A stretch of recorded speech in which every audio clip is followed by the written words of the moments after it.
పితా పుత్ర పరిశుద్ధాత్మ నామమున ఆమెన్.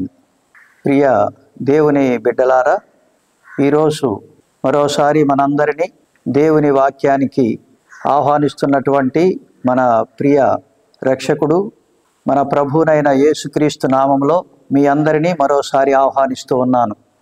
ఈరోజు పరిశుద్ధ గ్రంథ వాక్య ధ్యానాంశంలో మత్తయి సువార్త 9వ అధ్యాయం 35వ వచనము నుండి 10వ అధ్యాయం 1వ వచనము వరకు. యేసు అన్ని పట్టణములను గ్రామములను తిరిగి ప్రార్థనా మందిరములలో బోధించుచు పరలోక రాజ్యమును గూర్చిన సువార్తను ప్రజలకు ప్రకటించుచు జనుల వ్యాధి బాధలనెల్లా పోగొట్టుచుండెను. నిస్సహాయులై బాధలతో మ్రగ్గుచు కాపరి లేని గొర్రెల వలె చెదరియున్న జనసమూహమును చూచి ఆ కరుణామయుని కడుపు తరుగుకొని పోయెను. అప్పుడు యేసు తన శిష్యులతో, పంట మిక్కుటము కానీ కోతగాండు తక్కువ, కావున పంటను సేకరించుటకు కావలసిన కోతగాండ్రను పంపవలసినదని పంట యజమానునికి మనవి చేయుడు అని పలికెను. యేసు తన 12 శిష్యులను చెంతకు పిలిచి దుష్ట ఆత్మలను పారద్రోలుటకు సకల వ్యాధి బాధలను పోగొట్టుటకు వారికి అధికారమును ఇచ్చెను. ఇది క్రీస్తు సువిశేషం. ప్రియ దేవుని బిడ్డలారా, ప్రియులారా, ఆగస్టు 4వ తారీఖు పునీత జాన్ మరియా వియానీ గారి సంస్మరణ దినోత్సవం. వారిని స్మరించుకుంటూ ఉన్నాం. సెయింట్ జాన్ మరియా వియానీ గారు ఫ్రాన్స్ దేశంలో మాథ్యూ మరియా వియానీ పుణ్య దంపతులకు 4వ సంతానంగా, వారికి 6 సంతానం, అందులో 4వ సంతానంగా 1700 క్రీస్తు శకం 1786 సంవత్సరం మే 8వ తారీఖున జన్మించారు. ఎంతో భక్తిగల కుటుంబం. దేవుడంటే, దేవుని వాక్యం అంటే, దేవుని మందిరానికి వెళ్ళడము అంటే వారు ఎంతగానో సంతోషించి అనునిత్యము ప్రతిరోజు వీలైతే ప్రతి ఆదివారం దైవ సన్నిధికి వెళ్ళి దివ్య పూజా బలిలో పాల్గొని ప్రభు భోజనాన్ని స్వీకరించే పుణ్య దంపతులు. వీరికి 4వ సంతానంగా పునీత జాన్ మరియా వియానీ గారు జన్మించారు. పువ్వు పుట్టగానే పరిమళించినట్లుగా జాన్ మరియా వియానీ గారు మరి తల్లిదండ్రుల యొక్క ఆలన పాలనలో దేవుని యందు భయము భక్తి కలిగినటువంటి బిడ్డగా క్రమశిక్షణలో పెరిగారు. ఆనాటి ఆర్థిక రాజకీయ పరిస్థితులను బట్టి ఫ్రెంచి విప్లవం జరుగుతున్న రోజులవి. యాంటీ క్లెరికల్ యాక్షన్ మొదలయ్యింది. మతం మీద, మత పూజారుల మీద, చర్చీల మీద అనేకమైన దాడులు జరిగి చాలామంది గురువులు, కన్యాస్త్రీలు హతసాక్షులుగా అయ్యారు. వారి జీవితాలను చూసిన మన మరియా వియానీ గారు తాను కూడా ఒక గురువు కావాలని ఆశించి నెపోలియన్ బోనాపార్టీ బలవంతంగా తన సైన్యములోనికి యువకులను తీసుకుంటున్న సమయంలో వియానీ గారు కూడా వెళ్ళి అక్కడి నుంచి తప్పించుకొని తను గురువు కావాలన్న ఒకే ఒక్క దీక్ష కాంక్షలతో వేరే గ్రామంలో తలదాచుకున్నారు. సంవత్సర కాలం గడిచిన తర్వాత ఆ ఆంక్షలు ఎత్తివేయబడి తిరిగి ఆయన సెమినరీలో ప్రవేశించాడు.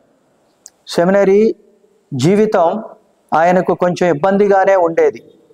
ఆ రోజుల్లో మత విద్య లాటిన్ భాషలో ఉండేది. మన మరియా వియానీ గారికి లాటిన్ భాష అంతగా రాదు. చదువులో వెనకబడ్డాడు. మత పెద్దలు, అక్కడున్న సెమినరీ యాజమాన్యం ఈయనను ఆ గురువు చదువు నుండి తప్పించాలని, నువ్వు పనికిరావు అన్నంతగా ఆయనను బయటికి పంపించాలని తీర్మానించుకున్న సమయంలో ఆయన యొక్క భక్తి, లోతైన విశ్వాసం, దేవుని ఎడల గల అపారమైనటువంటి భక్తి ప్రపత్తులను చూసి అక్కడున్న బిషప్ గారు వారిని గురు విద్యకు ప్రోత్సహించి గురువుగా ఆయనని అభిషేకించారు. అభిషేకింపబడిన ఈ గురువు జాన్ మరియా వియానీ తర్వాత కాలంలో గురువుగా అభిషేకింపబడి, బిషప్ గారు ఈయనంత పండితుడు కాదు, అంతగా విద్యను అభ్యసించిన వాడు కాదు, అంత తెలివి కలవాడు కాదు అని ఆయనని ఫ్రాన్స్ దేశంలోని మారుమూల గ్రామమైనటువంటి ఆర్స్ అనే చిన్న గ్రామానికి చిన్న విచారణకి ప్యారిస్కి పంపించడం జరిగింది. ఆయన తనకు అప్పచెప్పబడిన బాధ్యత ఈరోజు మనం సువార్తలో విన్నాం. యేసు అన్ని పట్టణములను గ్రామములను తిరిగి ప్రార్థనా మందిరములలో బోధించుచు పరలోక రాజ్యమును గూర్చిన సువార్తను ప్రజలకి ప్రకటించి జనుల వ్యాధి బాధలను పోగొట్టారు అని. అలాగే పౌలు గారు రాసిన 1 కొరింథీ పత్రిక 9వ అధ్యాయం 16వ వచనం, అయ్యో నేను సువార్తను ప్రకటింపని ఎడల నాకు శ్రమ. మీరేమి చేసినను అది మనుష్యుల నిమిత్తము గాక ప్రభు నిమిత్తమని మనస్ఫూర్తిగా చేయుడి. మీరు ప్రభు అయిన క్రీస్తుకు దాసులై ఉన్నారన్న కొలొస్సీ పత్రిక 3వ అధ్యాయం 24వ వచనం ప్రకారం దేవుని సువార్తను బోధించుటకు మన దేవుని యందు ధైర్యము తెచ్చుకుంటిమి అని 1 తెస్సలోనిక పత్రిక 2వ అధ్యాయంలో రాయబడినటువంటి మాటలను ఆయన స్ఫురణకు తెచ్చుకొని దృఢచిత్తుడై సొదొమ గొమొర్రా లాంటి ఆ చిన్న గ్రామం, ఆ చిన్న విచారణ, జనాలందరూ పాడైపోయారు, పాపాల పుట్టగా మారారు, చెడు వ్యసనాలు, చెడు అలవాట్లు, మరి ఆటలు పాటలు, మరి అసభ్యమైనటువంటి నృత్యాలు చేస్తూ కాలం గడుపుతున్నటువంటి ఆ గ్రామంలో విచారణ గురువుగా, ప్యారిస్ ప్రీస్ట్గా మన వియాన్నీ గారు ప్రవేశించి తన ఉపవాస ప్రార్థనల ద్వారా, తను మరి ఉపవాసాలు చేస్తూ తన మోకాళ్ళ ప్రార్థన ద్వారా, మరి అకుంఠిత దీక్ష, బేదలకు సేవ చేయడం ద్వారా అక్కడ ఉన్నటువంటి అనేకులను ఆయన మార్చగలిగారు. మరి తన ప్రార్థన, తన ఉపవాసము, తన దీక్షా దక్షతలు, దేవుని యందు అచంచలమైనటువంటి భక్తి విశ్వాసాలను బట్టి, ఆయన జీవిత విధానాన్ని బట్టి ఆయనను ఇబ్బంది పెట్టినటువంటి వారు కూడా మనసు మార్చుకొని తిరిగి ఆయన చెంతకు వచ్చారు. అప్పటి నుండి ఆయన వారి మారు మనసు కొరకై అనేక ప్రార్థనలు జరిగించారు. ఆయన కన్ఫెషన్లో, అనగా పాపోచ్చారణ, ఆ సాంగ్యం అంటే ఎంతో ఇష్టం. ఆయన రోజుకి 16 గంటలు అలాగే కన్ఫెషనల్ స్టాండ్లో కూర్చునేవారు. ఎక్కడెక్కడి నుంచో దాదాపు ఫ్రాన్స్ దేశపు నలుమూలల నుండి జాన్ మరియా వియానీ గారి గురువు దగ్గరకు వచ్చి పాప సంకీర్తనం చేసి ఆయన నుంచి దీవెనలు, మరి సలహాలు, సూచనలు, హెచ్చరికలు, బుజ్జగింపులు పొంది తిరిగి వెళ్ళేవారు. రోజు 20,000 మంది దాకా వచ్చారని మరి మనకి చరిత్ర చెప్తోంది. అంత గొప్ప పునీతుడు మన జాన్ మరియా వియానీ గారు. మరి ఆయన శ్రమలలో పాలివాడనగుట ఈ ఆర్స్ విచారణ, పునీత జాన్ మరియా వియానీ గారి ప్రార్థన, ఉపవాసము, దృఢ దీక్ష దక్షతల వలన మారు మనసు పొందిన వారై ప్రభువులో వారు ఎంతగానో వర్ధిల్లి ఈనాడు ప్రపంచవ్యాప్తంగా అక్కడ ఒక పుణ్యక్షేత్రంగా పునీత జాన్ మరియా వియానీ గారి పేరిట బృహద్దేవాలయం నిర్మింపబడి ప్రతిరోజు అనేకులైన భక్తులు అక్కడికి వెళ్ళడం ఆరంభించి ప్రార్థనలు జరిగిస్తూ ఉన్నారు. ఈ పునీత జాన్ మరియా వియానీ గారికి మరియ తల్లి అంటే ఎంతో భక్తి. అలాగే సెయింట్ ఫిలోమేనా, ఆ పుణ్యాత్మురాలు, ధన్యురాలు, ఆ పునీతురాలన్నా ఎంతో భక్తి. వారిద్దరి మధ్యస్థ ప్రార్థనల ద్వారా ఆర్సు పట్టణంలో అనేకులకు స్వస్థతలు జరిగాయి. సాతాను బంధనాల నుంచి విడుదల కలిగింది, పాప జీవితం నుంచి విడుదల కలిగింది. ఆయన మరి 1786 మే 8న జన్మించి ఆగస్టు 4వ తారీఖు 1859వ సంవత్సరం 73 సంవత్సరాల వయసులో ఆయన మరి ప్రభునందు నిద్రించాడు. గొప్ప పునీతుడిగా వాసుకెక్కాడు. రోజుకు ఒక్క పూటే భోజనం చేసి మిగతా రోజంతా ఉపవాసముతో గడిపి తరచుగా ఉడకబెట్టిన ఆలుగడ్డలు, బంగాళాదుంపలను ఆయన భుజించేవాడు. మరి అంతా తాను నీరసించిపోతున్నా రోజుకి 16 గంటలు ఆయన కన్ఫెషనల్ స్టాండ్లో పాపోచ్చారణలు వింటూ వేలాది మంది ప్రతిరోజు ఆయన దగ్గరకు వచ్చి పాప సంకీర్తనం చేసి దేవుని దీవెనలతో తిరిగి వెళ్ళేవారు. అంతటి గొప్ప పునీతుడు మరి ఈరోజు మనం స్మరించుకుంటూ ఉన్నాం. సామెతల గ్రంథం 10వ అధ్యాయం 7వ వచనంలో పుణ్య పురుషులను జ్ఞాపకం చేసుకునుట ఆశీర్వాదకరము. మరి ఆయన ప్రార్థనా వేడుదల, ఈయన అందరికీ పాలక పునీతులు, విచారణ గురువులందరికీ పాలక పునీతులు. Is the patron saint of parish pastors. విచారణ గురువులకి ఆయన పాలక పునీతులు. ఆయన ఆదర్శం మనకెంతో ధన్యత కలగజేస్తూ ఉంది. ఆయన పలికిన గొప్ప మాటలు చివరిగా చెప్పుకొని ముగించుకుందాం.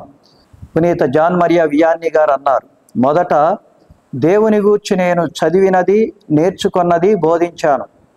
అప్పుడు నాకు పరాజయమే తోడు నిలిచింది. తర్వాత నేను అనుభూతి పొందిన దేవుని గూర్చి, నేను అనుభవించిన యేసుక్రీస్తు సాన్నిధ్యం గూర్చి ప్రజలకు ఉపదేశించాను. అప్పుడు నేను విజయపు మెట్లు ఎక్కగలిగాను అని. మరి నిజమే ప్రియ దేవుని బిడ్డలారా, ఎప్పుడైతే మనం బైబిల్ చదవడం ద్వారానో వినడం ద్వారానో కాదు, కానీ మరి అది చదవాలి, వినాలి, అంతకంటే ఎక్కువగా అనుభూతిని పొందాలి.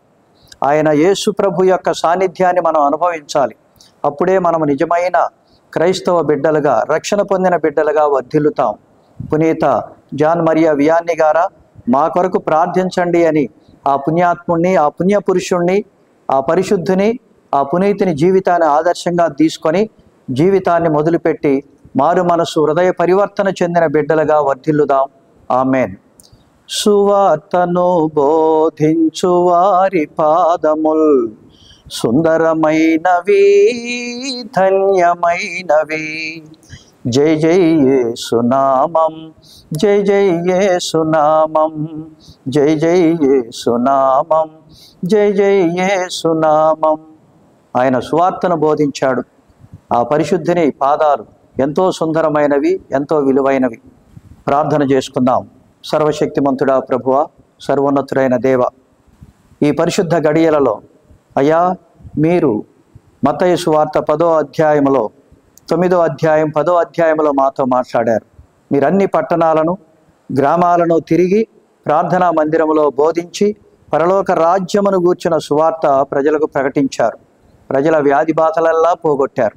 మేము అరికాలు నుండి నడినెత్తి వరకు అనేకమైన బాధలతో, వ్యాధులతో బాధపడుతున్నాం ప్రభువా. నీ సత్య సువార్త మేము విన్నప్పటికీ దాని నుంచి దూరంగా వెళుతున్నాం.